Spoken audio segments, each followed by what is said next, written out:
I've been lying to you. Or at least misleading you. If you've been following me here, you probably think that this is what Patagonia looks like.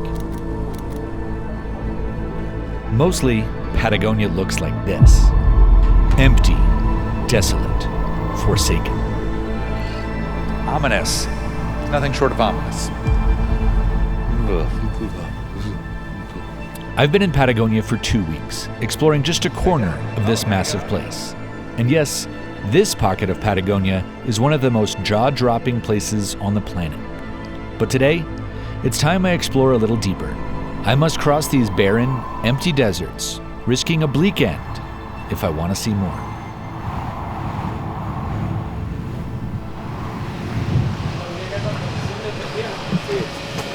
We're trying to leave El Chaltén, and this is the lone gas station for 200 or 300 miles, and the pump is down.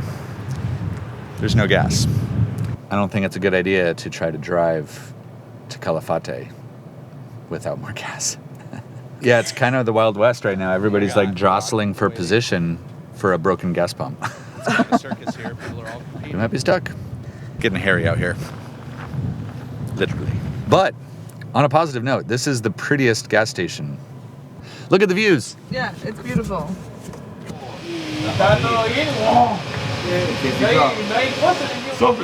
¿Ahora está bien? Sí. Muy bien. Ok, mejor. Gracias. ¿Pueden ganar el revés por acá? Por favor. Igual, mejor Sí, para por ahí. favor. Okay, bueno, gracias. We waited. They fixed the gas pump. We're getting gas right now. Nice gentleman here is pumping for us. And it's working. We're going to get to keep moving. We're going to Chile today. Chile! Woohoo! Got to cross the border. Wow, our window's really dirty. Our windows are dirty. That's okay. We got gas. Road trip, road trip, road trip. So gas stations in Patagonia are pretty, they're just really sparse. So we got here, we're gonna fill up in El Calafate again, and then we're gonna cross the border into Chile, and then we're gonna be cruising around towards Paine for the next few days. It's gonna be good. Here we go. It feels a little scary and a little exciting to leave behind the familiar haven of El Chaltén. We've been there for 2 weeks, but it's time to leave and see what else Patagonia has for us. And that means driving some huge distances across the empty Patagonian steppe.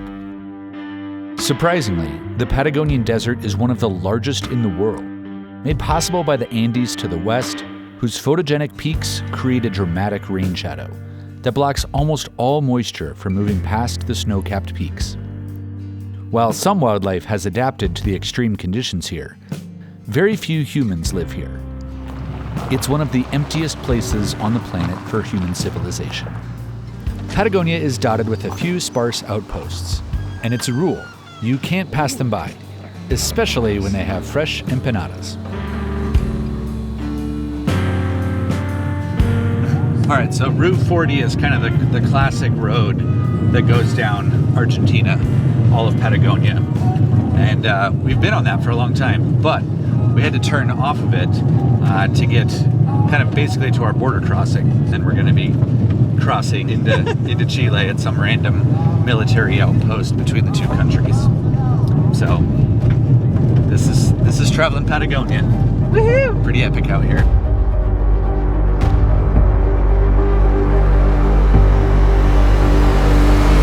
All right, this is definitely a disturbing sign. This creature, this guy, is guarding the road that we need to be going down. So this is a long dirt road that is our access to the Chilean side. Ominous is nothing short of ominous. Totally creepy vibes here. All right, let's go.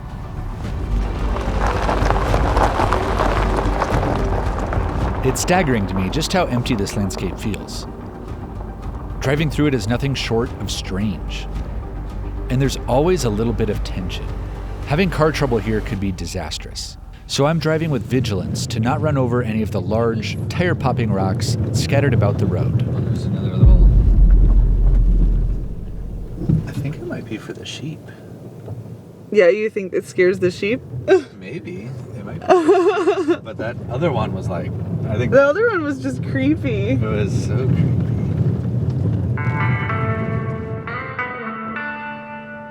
What began as an intimidating journey across a barren landscape has turned into a bit of a safari, where wild and outlandish animals emerge from the desert to show that even here, there's more than meets the eye. Oh my gosh.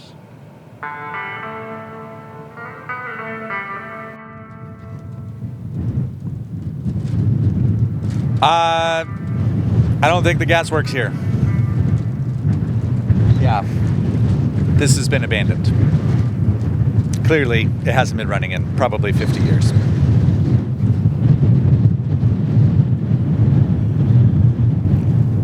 Yeah, I don't think that's gonna work. This place feels extremely desolate. The whole place has a vibe. It's very interesting. Where are we going? We're going over there. And I'm very excited. All right, so we're gonna be going down this dirt road, and this is where we're actually gonna be crossing into Chile. So it's gonna be kind of a more random outpost. You can see spectacular mountains in the background. That's actually Torres del Paine, so this is gonna be fun. Let's go into Chile. We're at the border. We no longer are in Argentina, but we're not quite yet in Chile. We're in the in-between. We're in the medium place. Chile! Chile! Estamos en Chile! And pavement. There's a dramatic shift as soon as we arrive into Chile. The border between Argentina and Chile runs directly down the Andean mountain chain. These mountains are the cause of the rain shadow. The Argentine side is a vast, empty desert that receives almost no rainfall. But on the western Chilean side, everything is suddenly green like a pasture.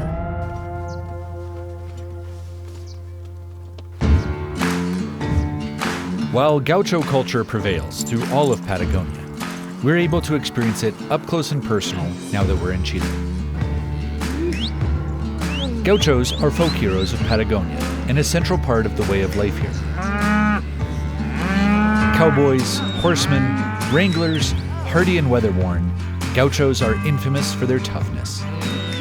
We've met up with Ivan, a Gaucho who's taking us for a day of working cattle, offering us a glimpse of the vibrant culture at the bottom of the world. Cattle, lamb, and guanaco are the most common meat eaten in Patagonia. The guanaco here are wild. Their leaping ability means no fence can contain them. But today, Ivan is focused on the cattle and moving them to a fresh pasture. It's hard work for a lone Gaucho and his dogs, especially when these bulls are more interested in fighting than moving. Food production is a challenge this far south. Growing crops at scale isn't possible. That means people eat a lot of meat here. And that means Gauchos will always have work.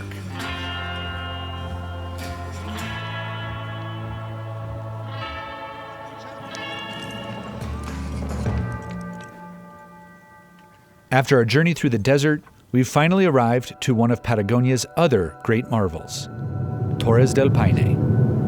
You're beautiful, it's true. I saw your lake in a cloudy place, And I don't know what to do. Well, we've arrived at one of my favorite features in all of South America, Torres del Paine, here near the bottom of Chile. We have to see one of the most magical places in all of the world. And I truly do love this place. Spent a bunch of time trekking along here. And the lakes, the colors are so beautiful.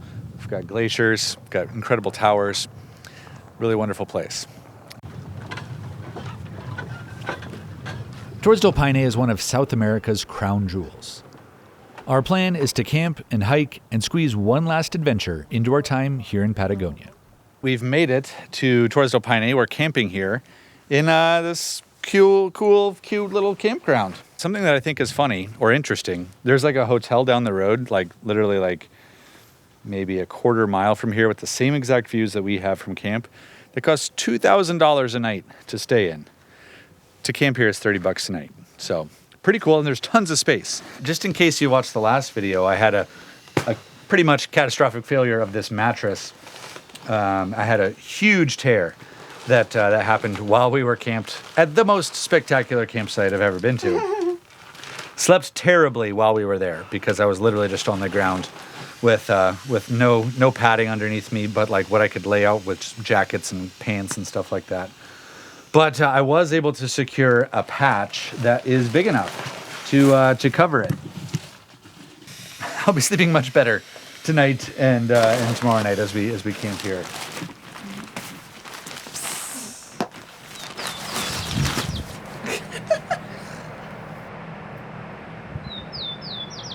Patagonia is infamous for its unpredictable weather.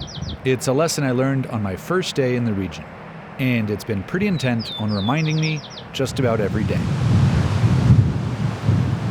All right, so I was just filming this like 2 minutes ago, and it was just bright blue skies, beautiful clouds, amazing light on the mountains, and then just this wall of wind came in, everything grayed out, and now it's raining.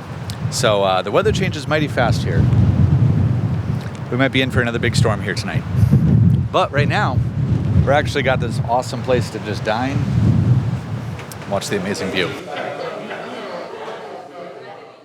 All right, so it's time for me to thank the sponsor of this video, and that's Element. If you've been around on the channel, you've definitely seen me talking about Element, and I've been really passionate and excited about working with them because they've been fantastic to work with and they make an amazing product. Element is the best tasting electrolyte mix that I've ever used, and it's also just the most effective. So when I'm traveling, it's super easy to get dehydrated and just kind of lose track of how much water I'm taking in as I'm out of my routine.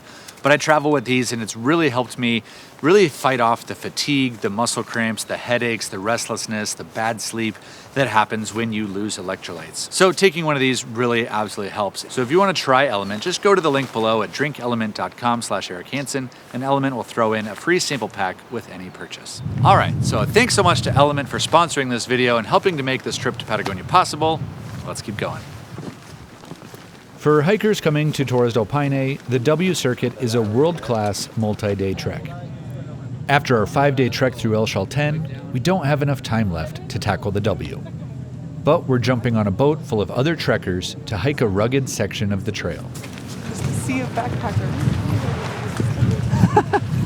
Everybody's starting the trek.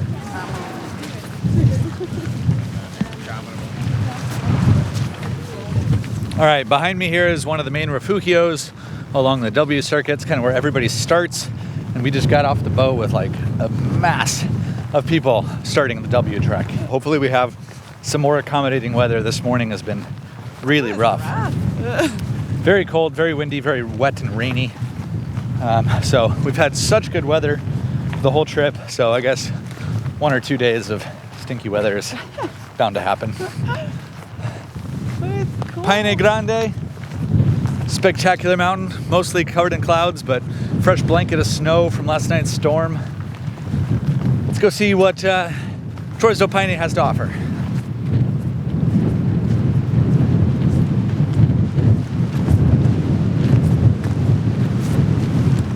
We've got hints of blue sky, but it's also like raining and snowing a little bit too. So just kind of epic Patagonian weather today. Holding me up. My nose is full of so much snot.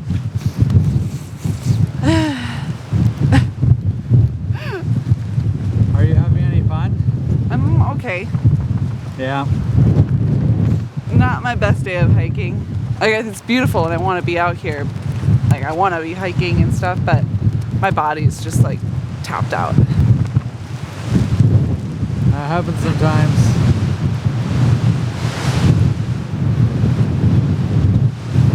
That wind is crazy. Whoa. Whoa, it is a little rough out here today. Woo-hoo-hoo-hoo! Yeah. Wow, what a place. Be a tripod out here. Ready at all times. Ready. For any gust of wind to come along. Can happen at any second. Bend the knees. Yeah. Absorb the blow. Take in the beauty. Yeah. That is the Patagonian way. Patagonia.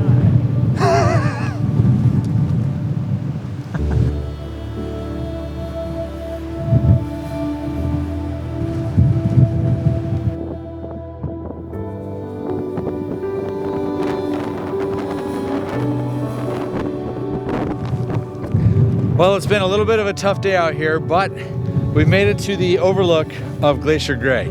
Glacier Gray is one of the arms sticking out from the Patagonian ice field. The Patagonian ice field is the third largest ice field on the planet Earth, behind Antarctica and what's in Greenland. So very important place and just spectacularly beautiful. We are missing some of the landscape around. It's kind of obscured in clouds, but it's very wild and raw and feeling very Patagonian out here. What do you think, babe? Well, that was one of the most horrible hikes for the most spectacular views. You didn't enjoy the hike? No, but I like this. Woo, look at the cloud shadows. It's pretty cool.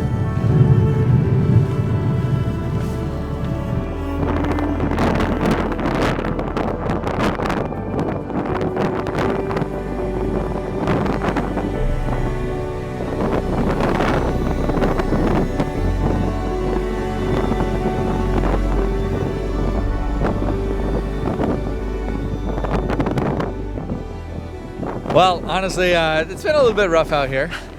It is the Patagonian way. We've got lucky so many days on our whole trip down here, so it was bound to happen. Bound to happen. The icebergs that are out there are giant. There's like a little boat. It's actually a big boat. It's a big catamaran. It's a huge boat, and it looks tiny compared to the icebergs. Yeah. I think we're kind of blown out, winded out, rained It's been out. 3 weeks of wind and rain, so I think I know my body's kind of done with it. Yeah. So we're gonna hike back and go find camp.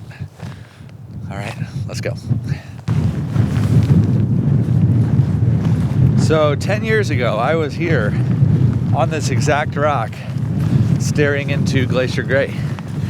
And pretty wild to be here 10 years later, seeing it again with my wife now.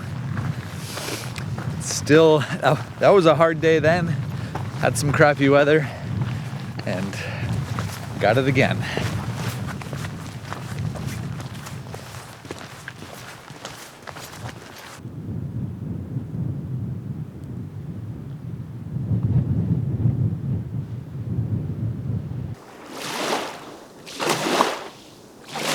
The weather and the wind and everything has been very challenging. But now, it finally feels like it's calmed down. Weather's still quite cold, it's kind of damp. It's kind of that invasive cold, but we have a little bit of some parting clouds. The lake is finally relaxed. And it's funny how fast things can change. It can be like literally sunny blue skies and very pleasant. And within 3 minutes, you've got a snowstorm on you. And then vice versa. Crazy.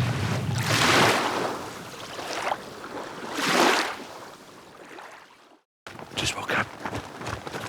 5 a.m. Green light on the peaks. Running to the beach to shoot the sunrise. Gonna be a good day. Good day.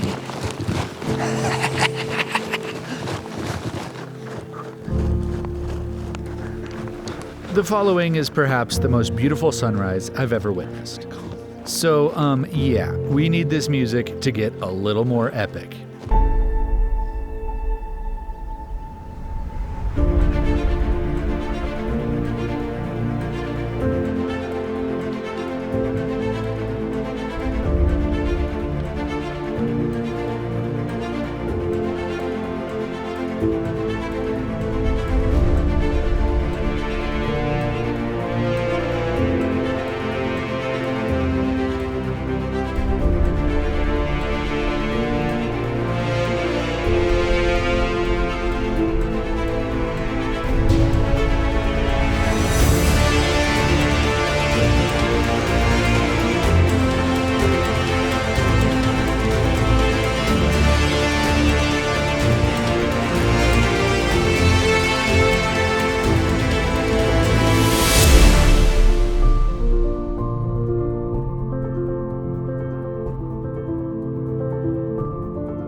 everything works out in amazing ways. We had total junk weather yesterday. It was just, well, not junk weather, just very Patagonian weather.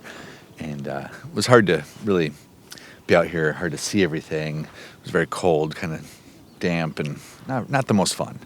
But this morning, waking up and seeing this alpine glow and the sunrise illuminate on Torres del Paine, the Cuernos, Paine Grande, it has just been like so spectacular, so worth it. We've been getting so many amazing sunrises on this trip. Feels like Patagonia is telling us our hearts are pure and that it is rewarding us, because it is just unbelievably stunning down here. So thankful. It's been amazing. So it got really cold last night. Definitely there's been ice around, so I was well below freezing. And my mattress is still on the fritz. I've thrown 3 different patches on, just basically layering patch upon patch, extending the patch out, and still just not fully cooperating. We've been managing, and it's all just been so worth it out here.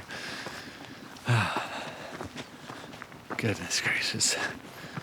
Oh, wow. This is cool. Yeah, this is really cool. Oh, this is great. Blue water showing up. Yeah.